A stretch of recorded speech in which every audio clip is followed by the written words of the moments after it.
Ошон үчүн дараты толук болбосо намаз толук болбойт. Ошон үчүн дарат бул ибадат. Даратта сууну исрап кылбайлы. Риваятта келет, дараттын суусу кыямат күнү сиздин таразаңызга тартылат. Салмагына кошулат кадимкидей. Кудай сактасын, исрап кылган болсок, күнөө жактагы таразага тартылат.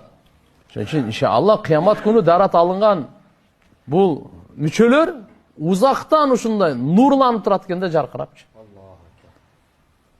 Ошон үчүн китептерде жазган, дарат алганда туугандар, колдучу. Азыр көбүнчө көрүп калабыз дарат алып аткандар. Мындайынан жуйт да, андай жубагыбыздар. Сүннетке каршы болуп калат. Колдун суусун алып туруп, суун мондай көтөрүп жууш керек.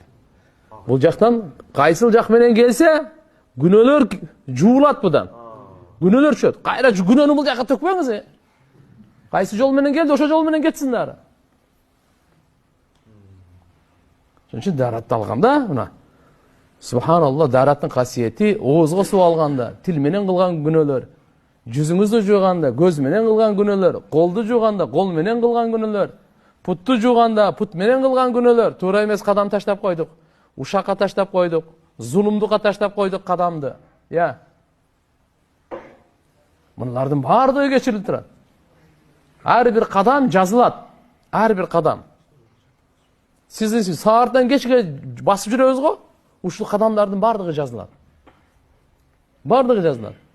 Пайгамбарыбыз айтты, кимде ким үйүнөн дарат алып мешитке карай жөнөсө, ихрам байлап алып ажылыкка жөнөгөндөй сооп алат деди.